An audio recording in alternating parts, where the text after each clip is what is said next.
The state Senate convenes to address election reform proposals, new powers for the Supreme Court, and new hemp regulations. And Governor Stein wants real teeth behind Duke Energy's promises to protect electricity customers from the effects of big data. This is State Lines. Quality public television is made possible through the financial contributions of viewers like you, who invite you to join them in supporting PBS-NC.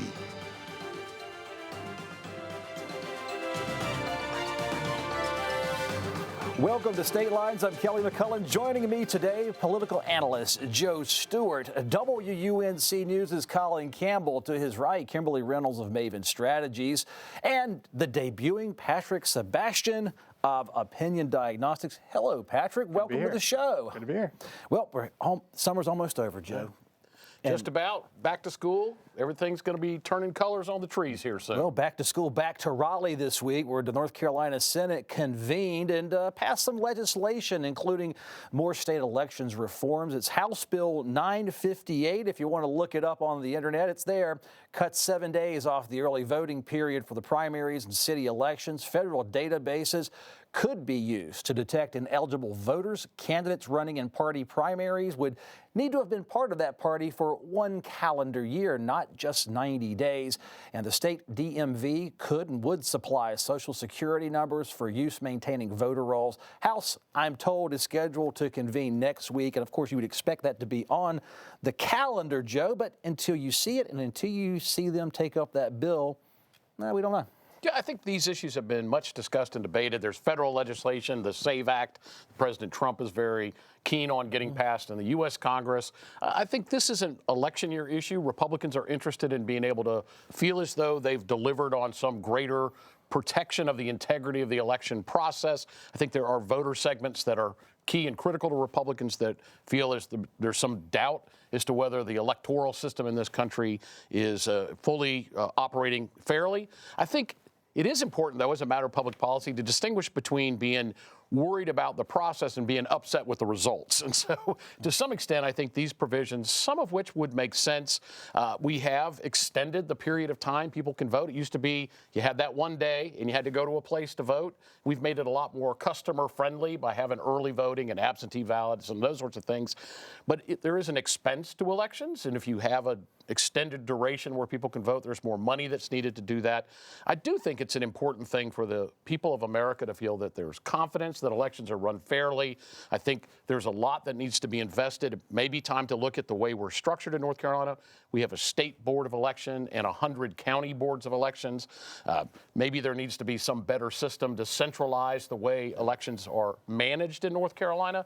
But I do think this is likely to be taken up by the House, and I think it will be an issue that Republicans in the legislature want to talk about when they go back into the district. Set aside integrity. I mean, that's what this is about. However, it's politicians doing political things, and the topic is the election. So you might as well, do you write off half the state buying into these changes, or are people going to be open-minded? It's political. I mean, certainly the cuts to early voting, a lot of people see that as reduced opportunities to vote. Of course, the argument in favor of cutting early voting just for the primaries is that a lot of those days don't get very well used. You've got the early birds who show up on day one and it's crowded, and then there's hardly anybody coming in for a few days, and then you get to the end of the early voting and suddenly it's crowded again. So this condenses that. But this was a big priority for Senate Leader Phil Berger, who notably just lost a primary recently, in part because the early vote really didn't go his way. Election day votes did go his way. So certainly there's a political element to this. Yeah.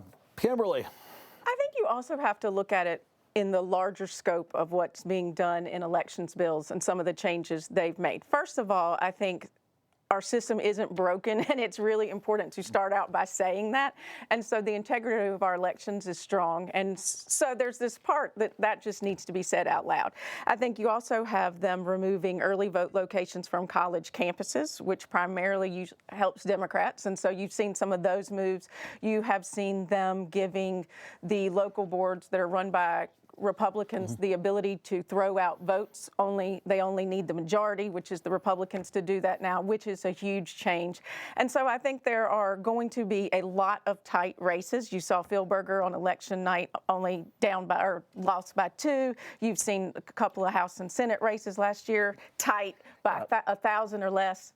Allison Riggs. So they're also getting control so that if they have the outcomes are in play, they can control those outcomes. Well, if you'll just look to your right, you'll see someone who had a say in Sam Page's victory in that Senate race. Would you have lost that race if early voting were 7 days shorter? No, I don't think so. I think it would just been condensed into 10 days. And the goal of early voting is simply voter participation. And I think going from 17 days to 10 days is fine, provided that we maybe have more early voting locations in that 10-day period, so you can have voter participation at the same level as it is in 17 days. And also, we shouldn't forget as well, when you have 17 days of early voting plus election day, that's like 18 election days. It's incredibly taxing on the system, on the Board of Elections, on those staff who work around the clock during that time.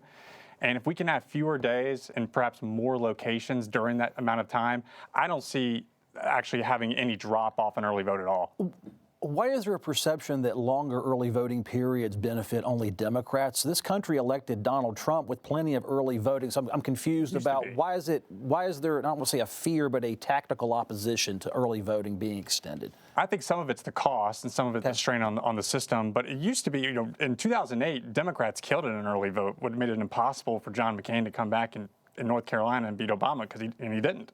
But actually, Republicans have done much, much better in early vote over the last couple election cycles. So from a political standpoint, I don't have a problem with early voting at all. I like to have more access. I just don't know if you need to have 17 days of it and strain the system. Joe, really quickly, there's this using federal databases to keep ineligible voters off the rolls. People don't like ineligible voters on the rolls. I'm also noticing here Social Security numbers, though, used to track voters. When I was remember that was a thing. They would never use the Social Security number to track an American citizen. That's a bit different than the old days. Yeah, no, I think the intention here is to make sure that the voter rolls are being maintained appropriately, that you don't have people that are ineligible either because they're not lawful to vote or they're passed away and they shouldn't be voting as a result of that. I think the idea is if you have the additional digits in a Social Security number, you're more likely to get an absolute match of a person on the voter roll.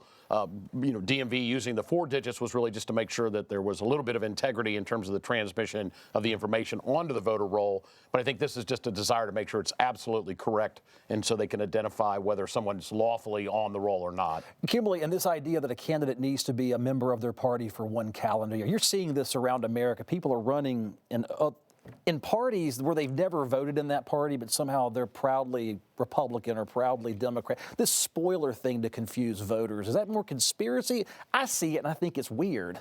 Well, I think I disagree, at least in North Carolina, that they haven't been voting with that party. Right. A lot of people are unaffiliated voters, but they are pulling a Democratic ballot or a Republican ballot, and you've seen that. I mean, even Bob Briner was an unaffiliated and then ran as a Republican as a state treasurer. So I think you've seen that everywhere. I think a year is a really long time to say, oh, if you haven't done that in a year, you can't, especially if you can see where they've been and that you can see they've been a Democrat or a Republican. I think that they have seen some folks that they are like, oh, it's just tightening and making hard for candidate recruitment. Yeah, and unaffiliated voters are the largest share of the voting population, but if you want to run for office, unless you want to go through a really cumbersome petition process, you've got to sign up as a Republican or a Democrat before you file. Is this an issue in North Carolina? The Sullivan race, there's an Alaskan U.S. Senate race with the guy has the same name. I mean, there are 2 candidates with the same name. Is that happening in North Carolina? I've heard of Democrats running in the Republican primary sometimes. You've had some party switchers. We had a Supreme Court race, maybe in 2018, where you had people posing as the other party to be able to run and muck up the system. We had that happen. And we've had some former Democrats switch to Republican and run statewide recently. So it does happen, but I'm just not too worried about it. And 1 year, to me, is fine. All right. Well, Senate Republicans have supported this week giving more power to the state Supreme Court to sanction judges or remove trial judges who are under investigation. The proposal would give the state Supreme Court power to punish and remove justices or judges, whether or not the Judicial Standards Commission has recommended it. The state Supreme Court justice could remove trial judges if the Judicial Standards Commission advises removal. The House could vote on this bill as well next week. Patrick, this is one of those that's down in the weeds. Yeah. So the Supreme Court can just take a lower judge off, and then it doesn't matter. But the Supreme Court justice can only take out a trial judge if given permission. Is that right? Yeah. Well, you have to go through the committee process to be recommended to go through the court. But I thought they'd go ahead and give this power to Dave Bullock like they've given all the other power to. But so it's a nice, it's a change here. But let's put the motivations for this law aside for a second and just talk about the pure politics of it. And my question to my Republican friends is simple. If instead of conservative Justice Newby being the Supreme Court Chief Justice, it was Chief Justice Anita Earls instead, would you be voting for this bill? And if you would not vote for this bill, if it was Chief Justice Democrat Anita Earls, I wouldn't recommend voting for it now, because if Republicans lose this year in 2026, the Supreme Court seat, and then they lose in 2028, there's 3 seats up in 2028, the court's going to change from Democrat to Republican in just a couple of years. So this kind of power could be corrupted. I don't think Newby would corrupt this power, but we don't know who the next Chief Justice would be. And this is a lot of power to give to somebody that we don't know or we don't trust. Why start now? Why start the precedent? So they trust the Republicans, Kimberly, and don't trust a Democratic Supreme Court justice. That's what I heard. That's what I heard, and I find it laughable. Yeah. And I also think You should be on my side on this one. Yeah, well, we are in a little bit of different way. I mean, I do think the question to ask is, what problem are they trying to solve for? And I can't figure out what the problem is. And I'm not a lawyer. This is beyond me. But digging in and trying to answer this question just to sit here today, I don't know why they're doing this. I think judicial standards, they made some changes in 2023 to judicial standards to change who actually appointed the members, to move that around to give them more appointments. So judicial standards is, by what I can see, doing a good job. It needs to be independent from the judiciary. I have no idea why we would consolidate this power and give it to someone. When I see Newby, I see someone, it wouldn't be the Supreme Court making it up. It would be Justice Newby always, because that's who runs that court. So I don't think, I have a different opinion on that one. Colin, I was never on the court beat. I was on a lot of beats at the legislature, but when it comes to the Supreme Court, now that it's partisan races and partisan people serving as justices overtly, where's the influence going to come from? If not from a standards commission, would it be political parties pushing on justices in these districts? I have no idea. And you see some of that with the Judicial Standards Commission. I mean, there's some more political appointees on that. In fact, just this past couple of weeks, the legislature has an appointments bill that puts Paul Coble on that. And if you're not familiar with Paul Coble, former Republican Raleigh mayor, now is the Legislative Services Officer, so essentially the appointed guy who runs the legislature from an operational standpoint. He will be on the Judicial Standards Commission soon. So certainly all these appointment powers are getting shifted around, and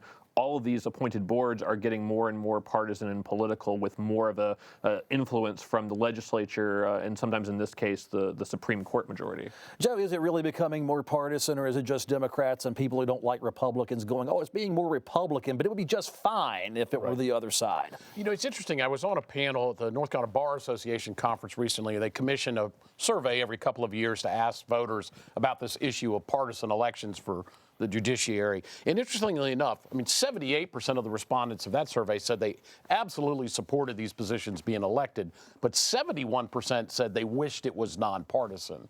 And so I think people do have a hope that somebody serving in a judicial role would be impartial, and they are sworn to be impartial in that regard. But in the context of an election where it is partisan and they have to appeal to the voters, there's going to be an additional complexity to all of this. And I think Patrick's right. The thing that will be interesting in 2 years, when we have 3 Supreme Court races on the ballot, and in effect, possibility of a partisan shift in the balance of power at the state Supreme Court, we may for the first time see somewhere upwards of $100 or $150 million come in support of and opposition to these candidates. Is that the kind of elected judges we want, where there's a lot of money being spent? Or are we looking for people that are going to be just good jurists that can run successfully as Democrats or Republicans? Who puts $150 million into a, quote, nonpartisan race where everything is impartial? Well, it's partisan, but the 2028 race will, in effect, help shape the state Supreme Court leading in the 2030 redistricting and the ultimate litigation that will occur as a result of that. All right, well, let's calm down. Let's talk about hemp. So exciting, yeah. Very exciting. Great segue Very there. exciting. Nothing says PBS like a good judicial theory and policy discussion. Well, law enforcement agencies say state lawmakers should follow through and ban people under 21 years old from buying a CBD and a THC hemp products in North Carolina. It's House Bill 328. That would, in fact, establish that 21-year-old minimum age, but also align the state hemp regulations with incoming federal regulations that industry observers say and local business owners tell lawmakers would wipe out a growth industry. Our state is, or it was, a top 10 state for hemp products. There's bipartisan consensus, Kimberly, that there are a lot of cheap foreign products out there, the gas station hemp. It's a big problem. You got local breweries, other producers, and their lobbyists trying to ring the bell saying, hey, we do things the right way. We're being unfairly maligned with this gas station level of product. This one gets complicated as well. People like to use the hemp products in this state. The law enforcement wants lawmakers to make a law to give them something to enforce or write tickets or whatever. Help me sort it. Well, I don't know how to sort it, but I can say I think there would be consensus about the part to raise the age to 21. I mean, I have 2 high school children. You can see a hemp shop from their high school. I mean, I feel like they bought that location targeting that high school. So I think that is a problem. But the hemp industry is a $3.5 billion industry for North Carolina. And to go under the federal regulations and just wipe that industry out is alarming, and I just don't think that's the way you should do business. For those of you in PR, do either of you, do you have hemp customers? I do not have hemp Okay, customers. so we can talk about this with a pure heart, Yes. Colin Campbell.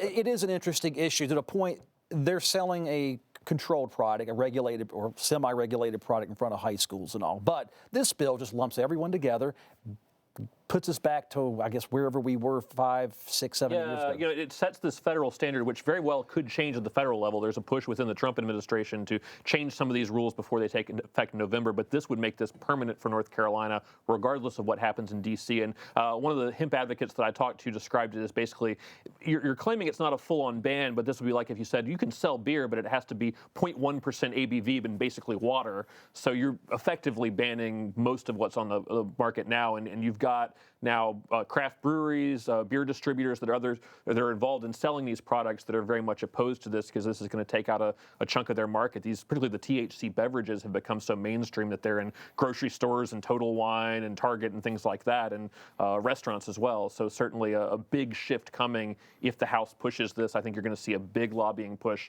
when lawmakers come back in the House next week. Joe, we've got the free market out there. The folks do like it, but it is intoxicating. You represent the insurance industry in some regards, so I can see both sides.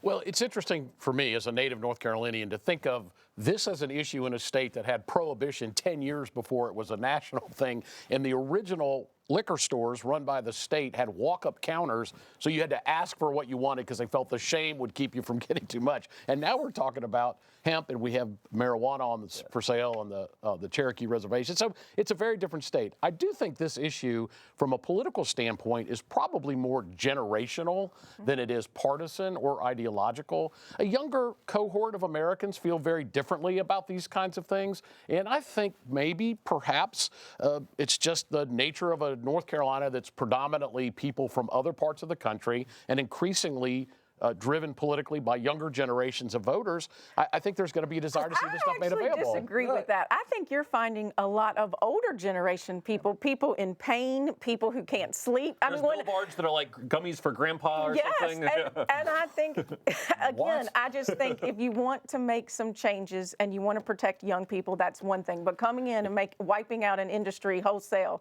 is completely different. You better jump in here, Patrick. This is the way it goes. This is effectively a ban, is what it is. Yeah. And people may not know bill numbers, but they are going to remember the legislators who took away their gummies off the shelf. And I got to tell you, these like gummies, I know it's not the only product, but that product is very, very popular. And people of all age groups take them. One reason, in lieu of alcohol, because it doesn't give you a hangover the next day. It's a way to have a little bit of relief without a hangover the next day. So they're very, very popular. I think the legislature is badly underestimating the anger this is going to cause. You know, we tried this at a much different level with alcohol, tried to ban alcohol. This thing's already available on shelves, so to remove it, it's going to cause quite a stir.